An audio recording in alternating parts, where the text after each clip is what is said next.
السلام عليكم ورحمة الله وبركاته كسودو channel كنا ململ وحيدين هاينا حباج بعجب معان سيدي كباب إنه سوق قرب قرب وحن قليل دونا دلب قصر كنا فرحة دينا أخذ مدرسين إنه وحسب صب مقال يروح قب مقال عن نصب إذن كنا في بياب مانتا يوم مقال كلا وكسب صن الرمها مسوا حالة دلك كينيا بال هذا ويكسي سعوتا حالة دلك كينيا أد أي وقصنتهاي إن هرتا madaxweynaha William Samoei Ruto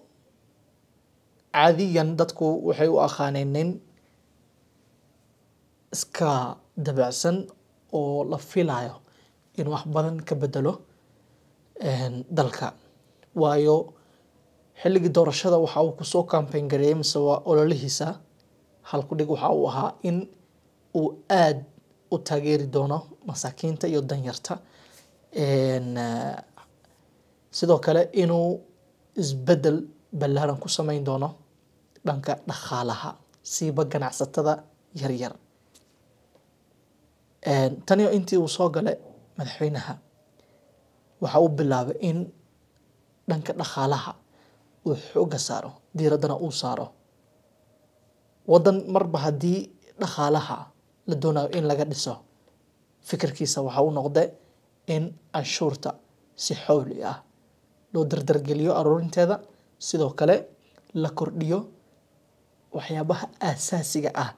ee shacabka inta badan ku nool yihiin in anshuurta dhankaasi laga galo oo laga eego dhanka shidaalka dhanka dalaga iyo sidoo kale ganacsiyada caadiga yar yar iyo waxa dalka la keenay la soo geliyo ayuu ku bilaabay inta badan inuu anshuurta maaragtay oo gacanta ku qabto arimahaasi kulli waa la dhageysanahay oo waa laga arursanahay caadi waa la soo dhaweyn jiray balse sanadkani 2024ka miisaaniyada sanadkani 2024ka 25ka sanad walba miisaaniyada ayaa la soo bandhigaa Soomaha marka midani ayaa waxay dhalisay in ay kiciso shucuurta dadka haba u badnaadaan da'yarta sanadkan miisaaniyada ayaa waxaa lagu soo bandhigay arrimo aad u tiro badan arrimahaasi oo ka yaabshay shacabka waxaa ka mid ahaa in canshuurta lagu kordhin doono waxyaabaha aasaasiga ah sida rootiga padska ay dumarka xirtaan xilliga caadada pampaska caruurta mise xafaayadaha caruurta iyo lacagaha mobile money-ga in canshuurteeda lagu kordhin doono habka loo diri doono iyo waxyaabahaasi yacni miisaaniyadani madaxweynaha waxa uu doonayay in uu dadka dhan walba ay u badan yihiin inay u adeegsadaan qarashkooda mar walba Soomaalilaha ah in uu dhankaasi ka eego lacagaha sida uu qaadi lahaa shacabka waxa bilaabatay olole ka dhan ah miisaaniyada ololahaasi waxa uu salka ku hayay inta badan looga soo horjeestay dhanka baraha bulshada dowladii waxay samaysay qorshe waxay dejisay jadwal waxay samaysay hil miisaaniyad la doonayo in dhan walba lacagaha laga soo xaalufiyo shacabka waxa la soo weydiinaa maanta hebel wuxuu aad u isticmaalaa hebel subaxii wuxuu ku quraacdaa inta badan rooti baas rootigaasi ayaan ka gaadaynaa dadka halkaas ayaa canshuurta lagu kordhinaa da'yarta ka shaqeysta baraha bulshada maxay aad u isticmaalaan electronics and gadgets dhamaantood okay canshuurta dalka lagu soo geliyo agabkaasi hala kordhiyo hay baabuurleyda dadka baabuurada sita waa in iyagana baabuurada canshuur laga qaado sanad walba barnaamijkaasi ayaa la soo dhajiyay marka miisaaniyada waxyaabo badan ay xambaarsanayd oo aad iyo aad laga soo horjeestay ololaha halku ka bilowday baraha bulshada siba Twitter ayaa waxa ka bilowday olole aad u xoogan oo looga soo horjeedo miisaaniyada marka hore dawladdu waxay isdhahdeen iska caadi waay miisaaniyada waxa codayn inta badan waxa waaye yes miisaaniyada way soo martaa marxalado kala duwan in shacabka loo geeyo oo ay soo ansixiyaan in gudi hay'adaha kulli qof walbo inuu yacni afkaartiisa iyo la aruuriyo afkaarta shacabweynaha la aruuriyo lagu daro si markaas si baarlamaanka loo geeyo waxaas dhima laha dowladda waad garanaysaa so waxaa la geeyay miisaaniyadii baarlamaanka waxaa ku badan xildhibaanada kusoo gale xisbiga madaxweynaha xisbiga UDA mise waan dhahnay Kenya Kwanza ururkaasi ay u badan yihiin so iyo ka amar qaataan madaxweynaha muxuu rabaa in la basmariyo miisaaniyadaasi ay gudubto okay sidee waay xalka marka waa in aan dhahnaa miisaaniyadani marya xildhibaanada ayaa marka la filayay maadaama shacabka ay buuq badan dhaliyeen oo ay ka soo horjeesteen ay diidan yihiin waxaa lagu tashanayaa xilligaasi in keliya xildhibaanada ay go-aanka kama dambeyska ah qaataan oo ay ridaan miisaaniyadda balse maxaa dhacay xildhibaanada gedigooda way isku raaceen laba waji waa wajiga koowaad xildhibaanada yes badankooda way vote gareeyeen oo way martay tiro kale oo aad u badanna way diideen laakiin waxaa batay tiradii ay vote gareysay xildhibaanada vote gareeyay nacam ee aqbale ee gudbiye wajigii labaad way sigeen laakiin qallaase aad u fara badan dibadbax dagaal buuq waxaa bilowday mudaharaad aad u daran dibadbax weyn kaliya Nairobi ma aha gobol kasta ismaamul walbo inta badan boqolkiiba 90 waxaan dhihi karaa ismaamulada gidigood way kaceen dadka oo ay ka soo horjeesteen miisaaniyadda markii ay baasmarisay baarlamaanka wajiga labaad baarlamaanka way ansixiyeen miisaaniyadda way gudubtay kaliya in waxa la sugayo waxa waaye in madaxweynaha uu dhaho uu qalinka ku duugo uu dhaho marka way baasmartay way hirgashay miisaaniyaddaas ayaa la isticmaalaya 25 June maalin talaada ah kadib markii baarlamaanka ay ansixiyeen ayaa la bilaabay in la isku soo baxo si weyn waxaa isku soo baxay da'yar aad u tiro badan 25 June Tuesday baarlamaanka ayay qabsadeen way burburiyeen way jijibiyeen khasaare aad u tiro badan ay ka dhashay xafiiska gabanaha musabarasabka Nairobi isagana waa la gubay inkastoo laga gaaray la damiye sidoo kale da'yarta waxay dhaliyeen khasaare aad u tiro badan waxaa la gubay baabuuro waxaa ku dhamaaday dad badan ilaa iyo hadda waxaa la sheegayaa inay ku dhinteen mudaharadyada mise dibadbaxyadana way isdaba joogeen oo way badnaayeen khamiis talaada axad xildhibaanadii vote gareeyay ee u codeeyay miisaaniyadda waxay la kulmeen dhibaatooyin aad u tiro badan guryahooda ayaa la gubay qaar baabuurada la gubay badankooda waxaa laga soo eriyaa mar walbo xafladaha iyo barnaamijyada ay ka qayb gali jireen bulshada marka khasaare aad u tiro badan ayaa ka dhashay madaxweynaha waa uu hadlay marka hore waxaa ka muuqday inuu yacni cabsanaynin waxaasina ay dantiisa ahayn hadalkii u horeeyay khudbadii u horeysay uu jeediyay haweenka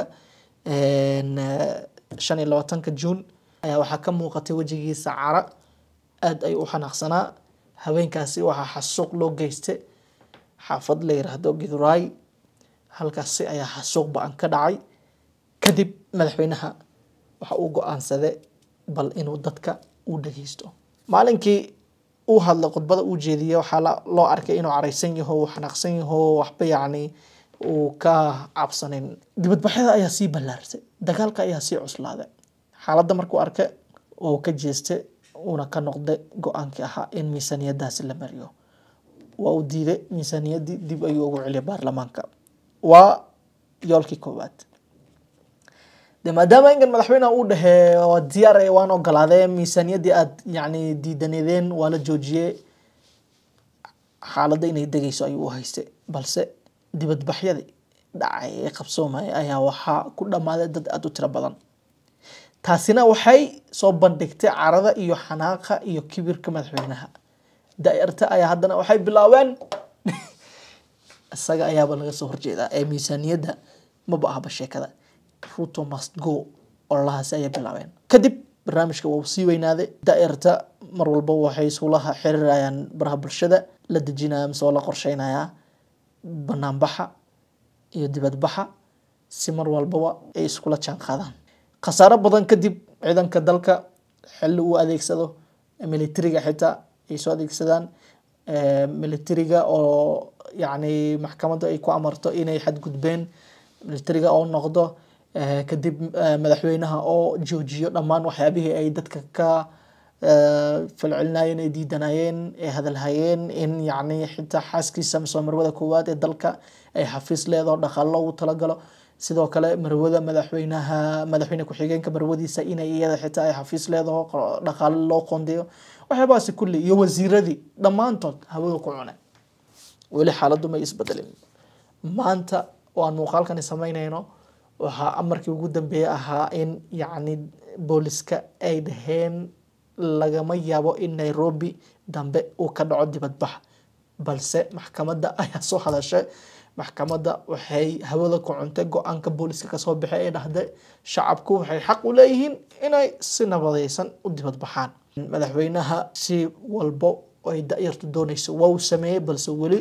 doodu way taagan tahay. kadib waxaa soo baxday in khashin qub lagu magacaabo Kware ay ku duugeen mise lagu qariyay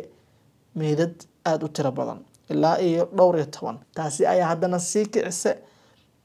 dareenka shacab weynaha oo kusii khasabtay inay sii laba jibaaraan mudaharaadka mise dibadbixi. madaxweynaha waxa uu inta badan fagaaraha markuu ka hadlay uu ku andacoonaya in ay ka dambeeyaan dad oo soo maalgelinayo dibadbaxyadani. wuxuu eedeeyay hay'ad lagu magacaabo Ford Foundation. hay'adaasi iyadana way hadashay waxba kuma lagu lihin ay dhahday in dibadbax Kenya ka jiro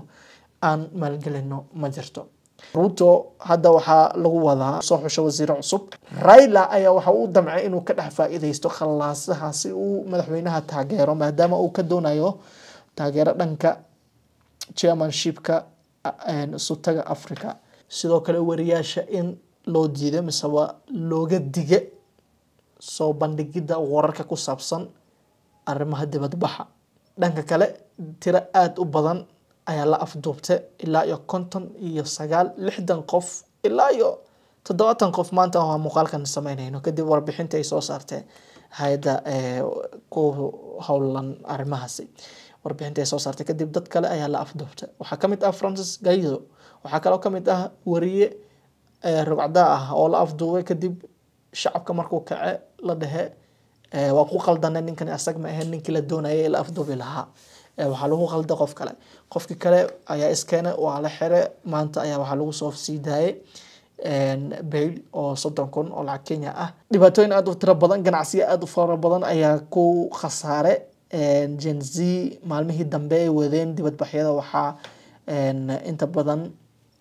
dibadbaxyadaasi ka dhashay khasaare aad u tiro badan oo ay kaga shakiyeen dadka in dowladda ay soo maalgelinayso goons mise tuugo la doonayo inay ku dhabar jabiyaan da'yarta. isku soo wada duub xaaladdu ma sahlana. Ruto way ka qasantaa. waxaa hadda laga filayaa in 21 bir gudahooda uu ku soo magacaabo wasiiradiisa. caalamka ayaa isha ku haya Ruto xaaladiisa haddii ay sidan kusii socoto waxaa ka dhalanaysa sumcad darra waxyaabo badanna waa uu ku wayn doonaa. wajigii uu hagaajinayay uu dhisayay intaasoo sana ayaa waxaa saameyn ku yeelan doona hadda iyo waxa ka dambe siday usii socdaan xaaladda dalka.